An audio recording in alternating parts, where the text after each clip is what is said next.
So it seems from this episode that World War III has been declared between Mama Rose and Catherine. Let's talk about it.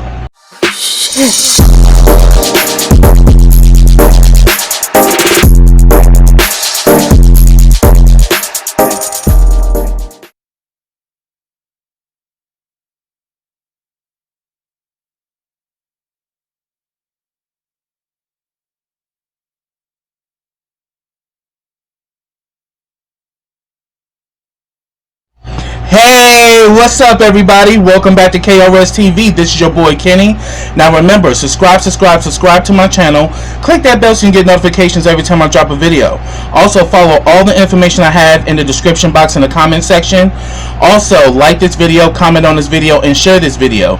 And check out my YouTube partner BK WorldTube, which is the black Netflix. You get everything from love and hip hop to the haves and the have-nots. So check them out today and keep it rocking.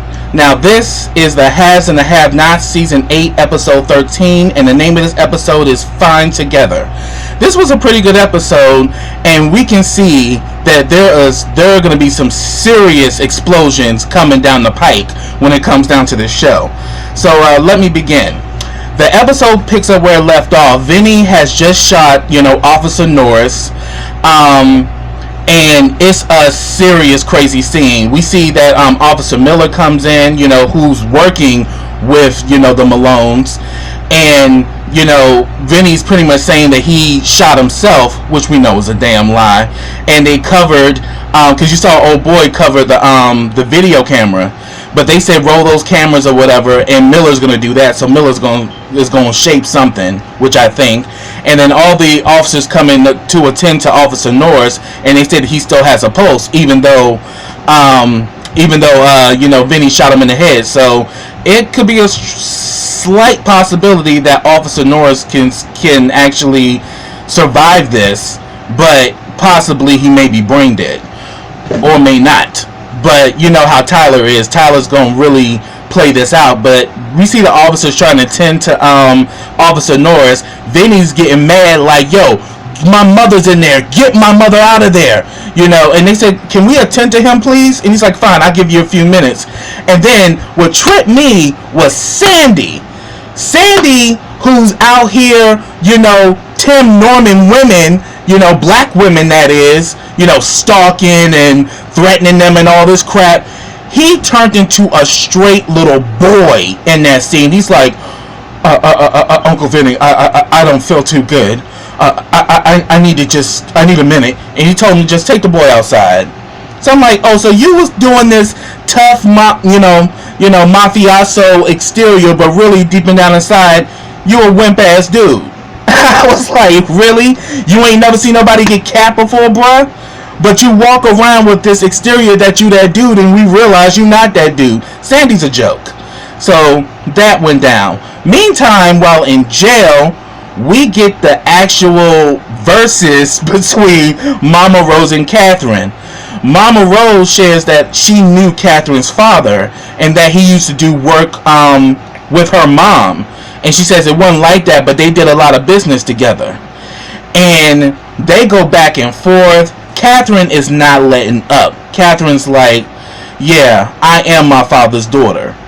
And pretty much Mama Rose brings up the fact that your son stabbed my Vinnie.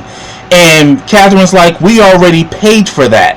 And she's like, what you mean you paid for that? Because remember, Mama Rose was kept out of this. This was something that Vinnie and Mitch set up. And she knew nothing about it. She said, yeah, we paid $75,000. She says, do you think that's all the life of my son is worth? Absolutely not.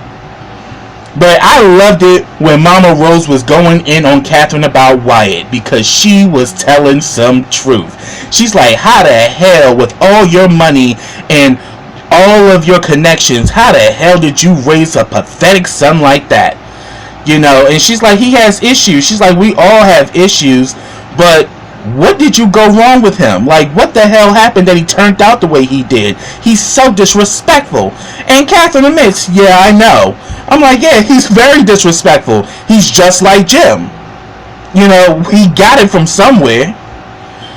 And Mama Rose was not letting up. She was like, I want $1 million, but in 24 hours, or I'm gonna handle Wyatt myself. And like Catherine was like, well, look, you gray-haired bitch, bring it, because if you lay a hand on my son, you need to remember, I'm my father's daughter. I will do what I gotta do. And I'm like, yeah. Because we know how shrewd and messy her father was. I mean, after all, he had Veronica on her knees while she was in college so she can get that scholarship. I ain't forgot about that. So yeah, her father was ruthless, and she definitely got a ruthless streak. I mean, after all, she shot Jennifer Salison like it was nothing. And I was with it too. I was like, yes! Hurricane Catherine. And Catherine, even though she's in the situation, she has not let go of her boss. And we know Mama Rose, she ain't letting go of her boss either. But yeah, that scene was everything. So they have literally said that, yeah, so pretty much war has been declared between Mama Rose and Catherine. Because Mama Rose won $1 million in 24 hours, or they gonna fuck up Wyatt. And quite frankly, what we seen from Wyatt this episode, I'm all for it, because Wyatt gets on my nerves with his pathetic junkie ass. Because next we see Wyatt is in the hospital, still, hitting the alert button in the bed, messing with the nurses and shit because he's a junkie and he wants his fix. The nurse comes in and she's like, what? And he's like, I need some more medicine. I'm in pain. She's like, we just gave you some medicine. He's like, well, I need to pee. And she says, the urinal's right there. It's like, well, I can't reach it. So when she goes over to get it, he literally steals her pen out of her pocket, and then had the nerve to say, "Can you help me? Can you help me with the Can you help me with the urinal?" She threw the damn thing down and walked out because he been pissing everybody off. And we saw from the last episode he was doing the same thing, and the damn guard who's supposed to be guarding the door pretty much walked away with the nurse saying that, oh, he locked up, he can't do nothing. Yeah, you did that with the wrong motherfucker, because as I said, Wyatt's a junkie and he's Jim's son, so he will do any and everything, because as I said before, Jim is crazy, but Wyatt can't control his crazy. Because next, we see that he picks he uses the inside of the pen to pick off the cuffs. He escapes the hospital. Next thing you know, we see him running into his parents' house. He can't get in, so this fool kicks the door in, goes upstairs, robs Catherine of all her jewelry. Gets first he the phone goes off and they alert that do you know someone's broken into your house, and he tried to act like Jim and couldn't even give the proper code to shut the alarm off, so they told him that the police are on their way. So while that happens, he goes upstairs, changes his clothes, goes in Catherine's closet, takes a shitload of Catherine's jewelry, which probably may be within the hundreds of thousands of dollars. Then he steals the car and all of that, and goes off with the jewelry and, gets in the car and pulls off. And I'm like, wow. See, and then like, Wyatt, if your ass get killed, you deserve it. I mean, I know Tyler be giving you 9 lives and everything, but Wyatt wants to die. Because he's forever doing some suicidal type of shit. He's been doing everything suicidal. Like, you trying to get yourself killed.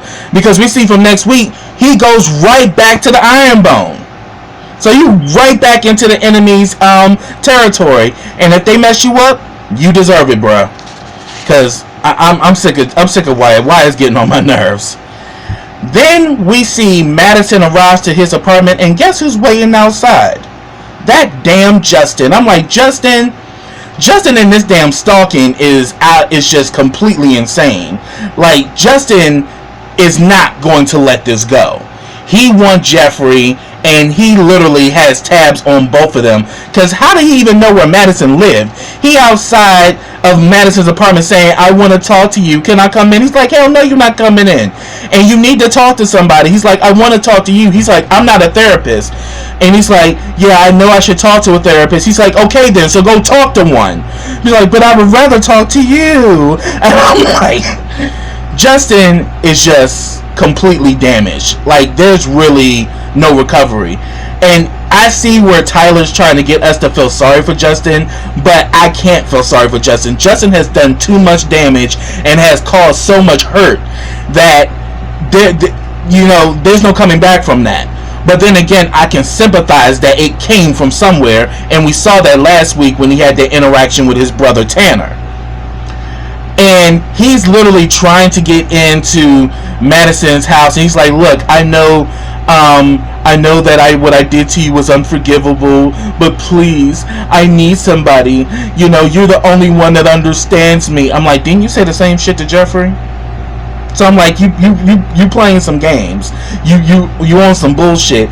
And Madison wasn't here for it. And then all of a sudden Madison's phone rings. He's like, who's that on the phone? Is it Jeffrey? He's like, it's none of your business who's calling me. Like, what the hell? So eventually, Madison goes in the apartment and leaves Justin out in the hallway. He's like, look, you need to go somewhere. You need to get some help, but you're not coming in my apartment. I don't want to talk to you. You need to leave.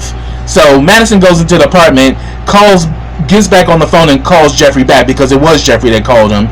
He's pretty much checking to see if Madison got home safe.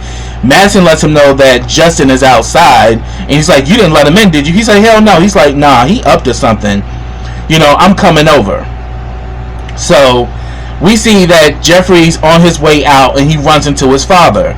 And pretty much we can still see that David is still slightly uncomfortable, but he's more uncomfortable with the current situation he's dealing with, which he tells Jeffrey, there's this woman Alyssa who's outside. She was a friend of Erica's. She played me a tape to show that Erica really was in love with me. Even though I was a mark, she really did have feelings for me. But then now this girl wants to have sex with me or whatever. So Jeffrey was like, you cool? You want me to stay? He's like, no, go on to Madison. I'll talk to you later. So when they both go outside, because he said he would walk him out, we see Alyssa is literally outside of the property, still standing there, strutting, going back and forth. I'm like, what is this girl's deal? She is doing too much. And he talked to Leo, the security guard. He says, I thought I told you to put her off the property. I'm like, well, she's not on the property, So she's outside, and then we see that Jeffrey pulls off, and then David tells Leo, bring her here. Let her come in. And he's like, he's like, did you do a background check on her? He's like, yeah, she had some run-ins for prostitution. She was a college student and was tricking and all that. I'm like, isn't that how Candy met Jim while she was in college tricking? So we can tell, yeah, she definitely was one of Candace's girls. And they let her in. She goes up in there and completely is doing her slut bid, saying, I want the both of you and all of that. And then he asks, how old are you? She says, I'm 29. And he asks Leo, is she telling the truth? He's like, yes, she is. And she's like, how would you know that? He was like, don't worry, I know. And he's like, well, what about her purse? He's like, don't worry, she's clean. She ain't got nothing. So like, Leo's on his shit. He done already did a background check on old girl and everything. So Leo steps out, and here Alyssa is literally still trying to throw herself onto David.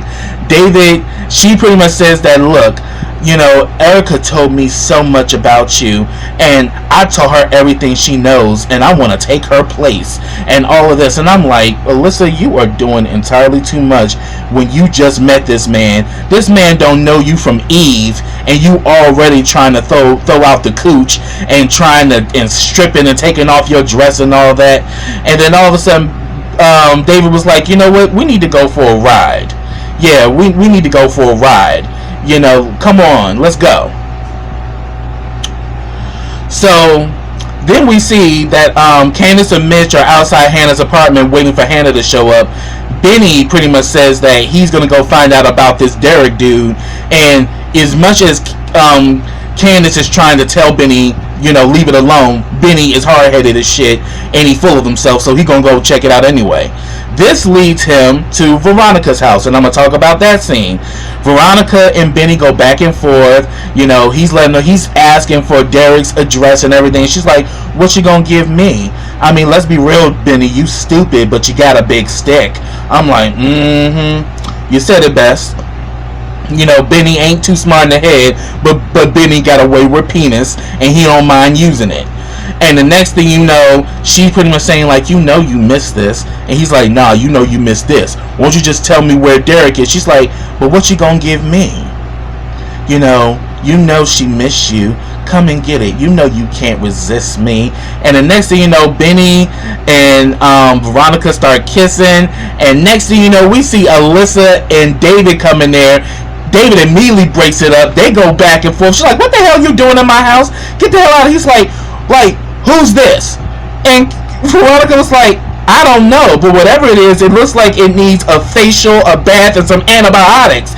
And even that won't take care of it. I was like, oh shit! Veronica just immediately started going in on this girl like, so who are you, little slut? What's your name, slut? And she's like, she says her name's Alyssa. She's like, see, there you go. She's like, don't be sending nobody to my house. And she's like, I didn't send nobody to your house, and I definitely didn't send that piece of shit. Like, what the hell? And then he's like, and then he looks at David, he looks at Vinnie, and was like, so you back to this? And she's like, yeah, and you back to that. Like, get the hell out of my house, David. And David literally was on some mean shit, because he brought old girl, because her purse and her stuff is still still in David's house, because he just literally said, we're gonna go for a ride. He took her all the way to Veronica's house and left her there with nothing. I'm like, David, that was cold. But then again, I understand where David coming from. David don't trust her ass, and the way she moving, I can understand why. She definitely got some shady ways about her. So then he pretty much left her there without her stuff. Without her phone, her money, her purse, just left her there with nothing.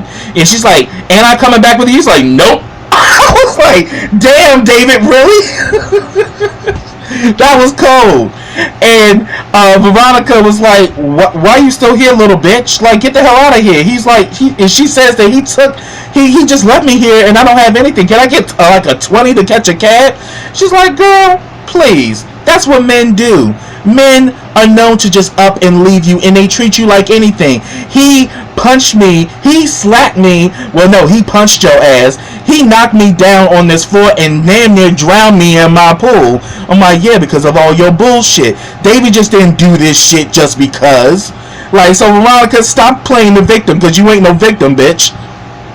And then, like, it gets to the point where, she's still trying to, because here was when David was there, she was all trying to caress Benny, was like, this is my man, Benny, Benjamin, we was about to do some things. It got to the point where Benny was like, you know what, forget it, I shouldn't have came here, I'm about to go. So he leaves, and, we see that old girl, Alyssa, goes after him, saying that, please, I need a ride, I need help. And he's like, look, I can't help you right now.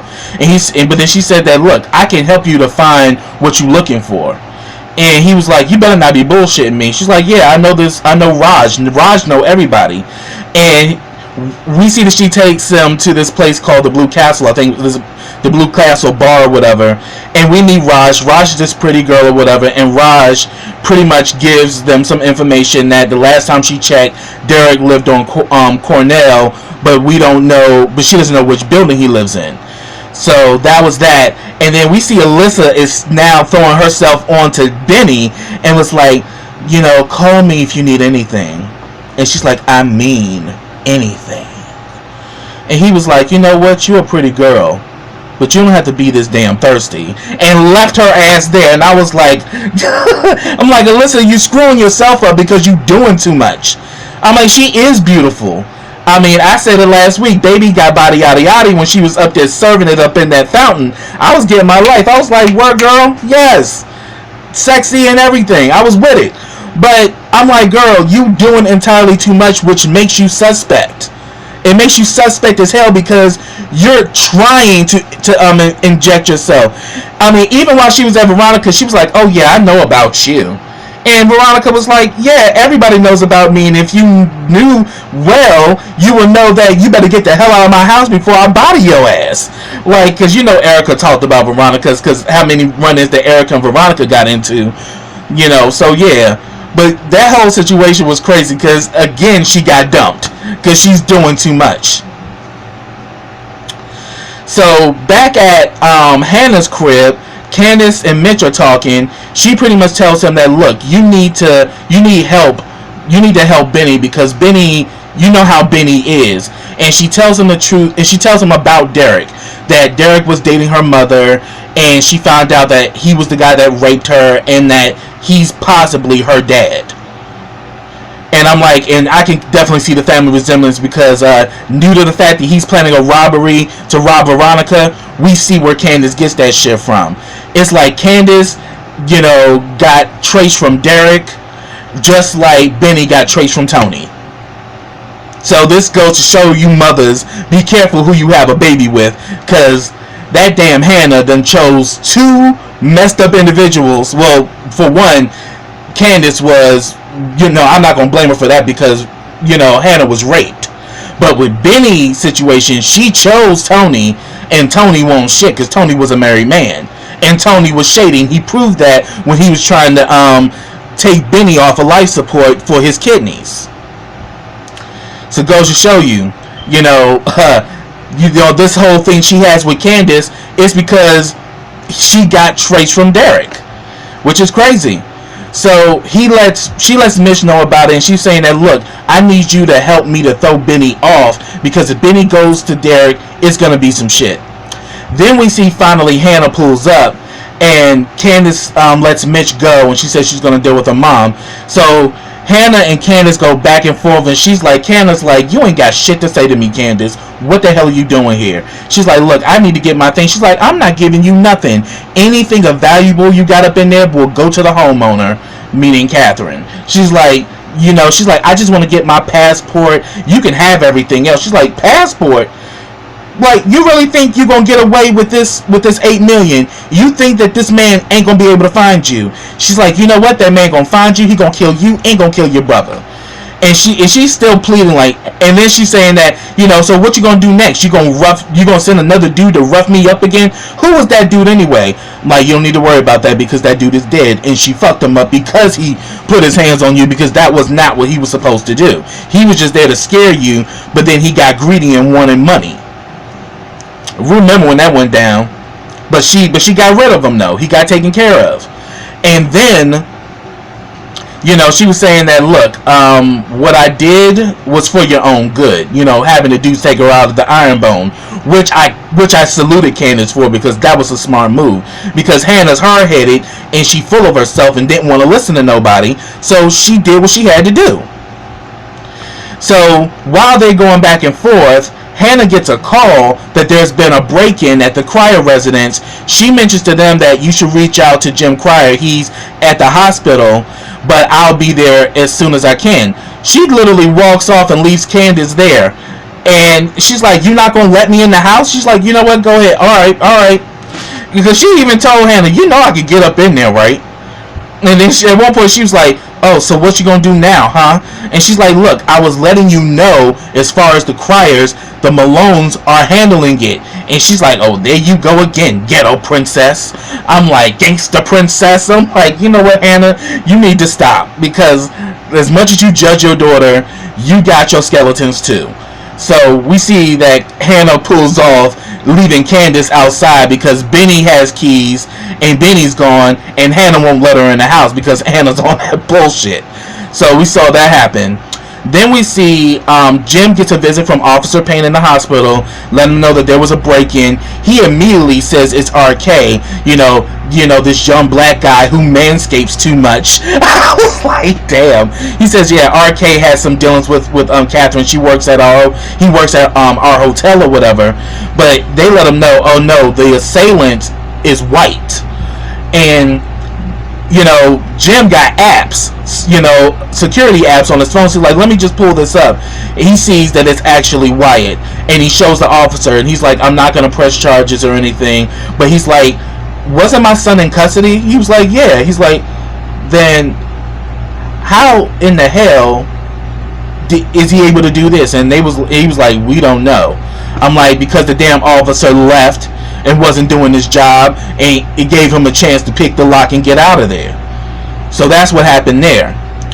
So So then we see that Jim calls David, lets him know what's going on, that Wyatt has robbed our house or whatever, and he wants Jim to look into it, and David agrees. And we see that David is still sitting outside Veronica's house. He actually didn't go nowhere. Then we get the last scene where Hannah arrives to the house. The police question her and everything, and they pretty much said that they got a suspect inside.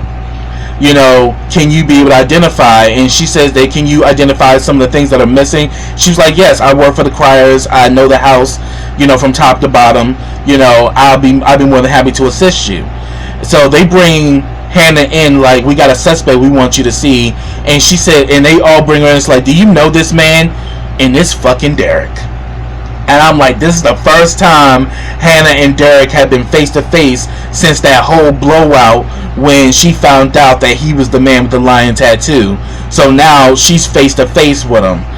And that's how the episode ended. I was like, damn, Tyler, that was smooth. That was real good. So that's what I have, y'all. If I missed anything, get down in those comments. Let me know your thoughts on this. So until next time, everybody, take care.